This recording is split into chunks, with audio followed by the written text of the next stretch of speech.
বেগম খালেদা জিয়ার স্বপ্ন পূরণ হয়েছে। তবে বেগম খালেদা জিয়া শারীরিকভাবে দারুণভাবে অসুস্থ রয়েছেন। আজকের এই দোয়ার মাহফিলে আমরা দেশনেত্রী বেগম খালেদা জিয়ার কাছে আপনাদের কাছে দোয়া কামনা করছি। সম্মানিত বন্ধুগণ, বেগম খালেদা জিয়াকে জেলে ঢুকিয়ে তারা মনে করেছিল বিএনপিকে ধ্বংস করে দেবে, বাংলাদেশের গণতন্ত্রকে নিশ্চিহ্ন করে দেবে।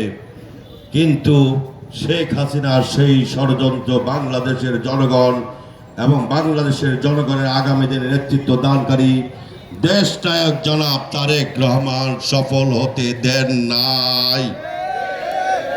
দেশের নেত্রী বেগম খালেদা জিয়ার পরে জনাব তারেক রহমান বিদেশের মাটিতে বসে বাংলাদেশের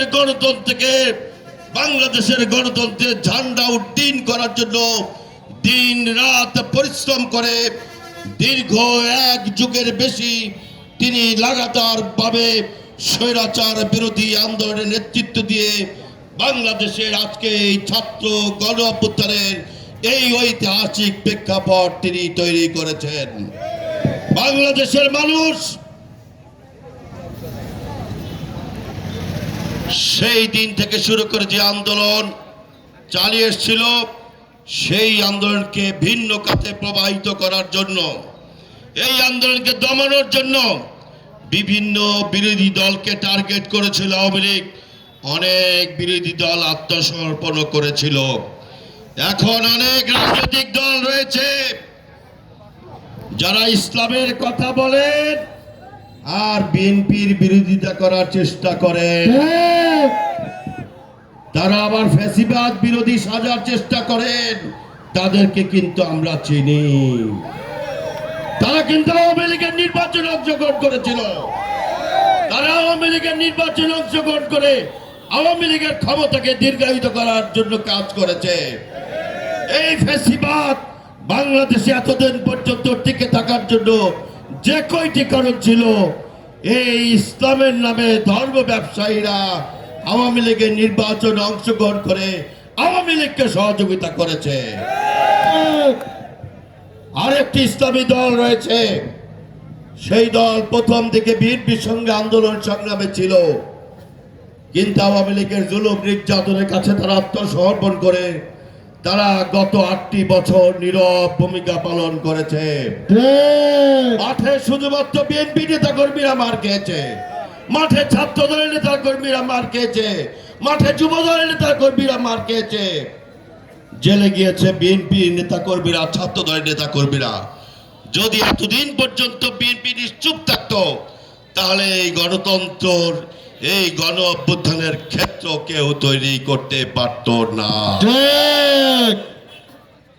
ওই ইসলামী দলগুলো এখন পরিকল্পিতভাবে তারেক রহমানের বিরুদ্ধে অপপ্রচার করছে, পরিকল্পিতভাবে বিএনপির বিরুদ্ধে কথা বলছে।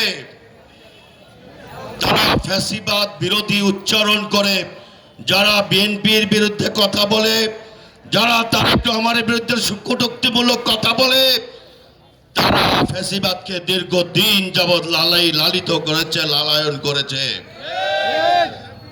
আপনারা যদি গণতন্ত্রের পক্ষে শক্তি হয়ে থাকেন, তাহলে নির্বাচনের পথে আসুন।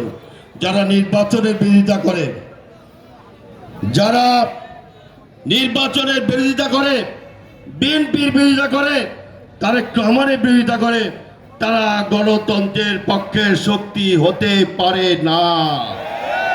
সংগ্রামী বন্ধুগণ, আজকের এই সভায় এসে আমরা যে সমস্ত বীর যোদ্ধা ভাই বোনদেরকে সম্মানিত করার চেষ্টা করেছি, সামান্যভাবে এই সম্বর্ধনার আয়োজন করেছি, আপনাদের সকলকে আমরা লাল সালাম, সংগ্রামী সালাম, বিপ্লবী সালাম জানাই। আপনাদের কারণে এই বরিশাল বিশ্ববিদ্যালয়ে সর্বপ্রথম ফ্যাসিবাদের দোসর, এই ফ্যাসিবাদের পালিত পুলিশ এবং বিজেপি অস্ত্র উঁচিয়ে, হাত উঁচিয়ে আত্মসমর্পণ করেছিল আপনাদের যুদ্ধের কারণে। মা বোনেরা বালতিতে করে, পাতিলে করে, রান্না করে, খাবার পাঠিয়ে, ওষুধ পাঠিয়ে এই যুদ্ধকে সহায়তা করেছে। এই এলাকাবাসীর প্রতি এই বিশ্ববিদ্যালয়ের ছাত্র ছাত্রী যারা আন্দোলন করেছে তাদের প্রতি আমরা কৃতজ্ঞতা জানাই, সালাম জানাই। আপনাদের কারণে এই গণতন্ত্র, এই গণ অভ্যুত্থান সফল হয়েছে। কিন্তু ভুলে গেলে চলবে না, এখনো পর্যন্ত আপনাদের আন্দোলন শেষ হয় নাই, আমাদের আন্দোলন শেষ হয় নাই। যতদিন পর্যন্ত একটি নির্বাচিত সরকার না আসবে, ততদিন পর্যন্ত এই নির্বাচন বিরোধী অপশক্তিকে পরাজিত করে একটি গণতান্ত্রিক নির্বাচিত সরকার প্রতিষ্ঠা না হবে, ততদিন পর্যন্ত আমাদের এই গণতান্ত্রিক আন্দোলন শেষ হবে না।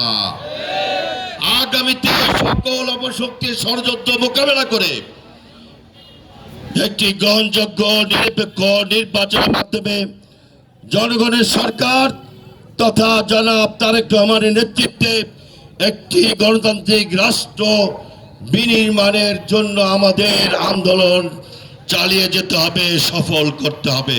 আপনারা কি প্রস্তুত আছেন? এবং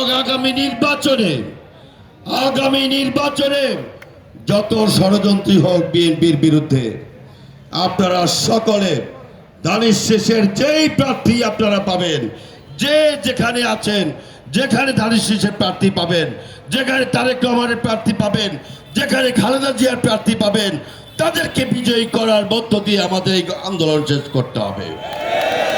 সংগ্রামী বন্ধুগণ, আবারও যে সমস্ত বন্ধুরা আমাদের এই আন্দোলনে সহায়তা করেছেন, এই আন্দোলনে চোখ হারিয়েছেন, পা হারিয়েছেন, জীবন দিয়েছেন, তাদের প্রতি আমরা সশ্রদ্ধ সালাম জানাই। যারা জীবন দিয়ে গিয়েছেন তাদেরকে সম্মান জানানোর জন্য গণতন্ত্রের প্রধান নায়ক, প্রধান সেনাপতি জনাব তারেক রহমান যদি রাষ্ট্র ক্ষমতা আসতে পারেন, তাহলে এই জুলাই যোদ্ধাদেরকে তিনি যথাযথভাবে সম্মান করবেন। এই সরকার একটি বছরে এখন পর্যন্ত যারা আহত হয়েছে, নিহত হয়েছে, তাদের ব্যাপারে কোনো রাষ্ট্রীয় যথাযথ সম্মানের ব্যবস্থা গ্রহণ করতে পারেন নাই।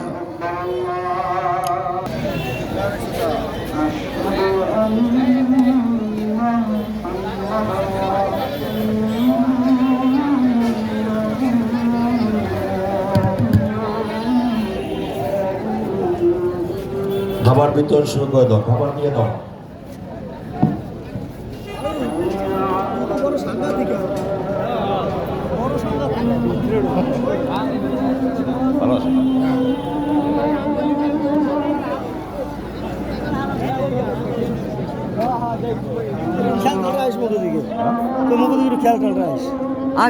তোর দিকে তো পুরো খেলাম, আই যাইতে 2 ফির খেয়াল করতে যাতে যন্ত্রণা করতে হালাই দিস। ভালো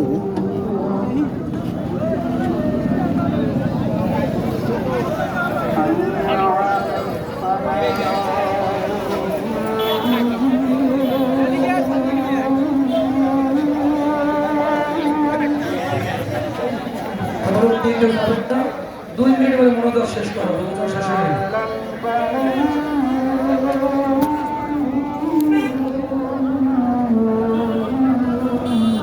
খাইয়ে যাইস না, খাইয়ে যাইস না,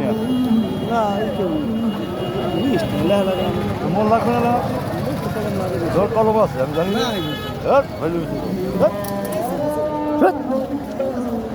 একটা চান্স পাইছি দুলো ভাই, বড় ভাই একটা কলম দোষ।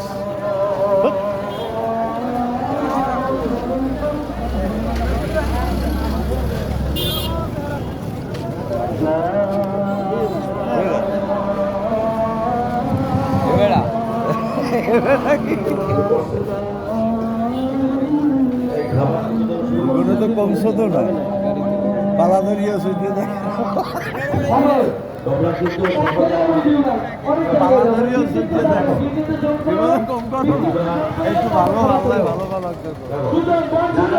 তোমরা কেউ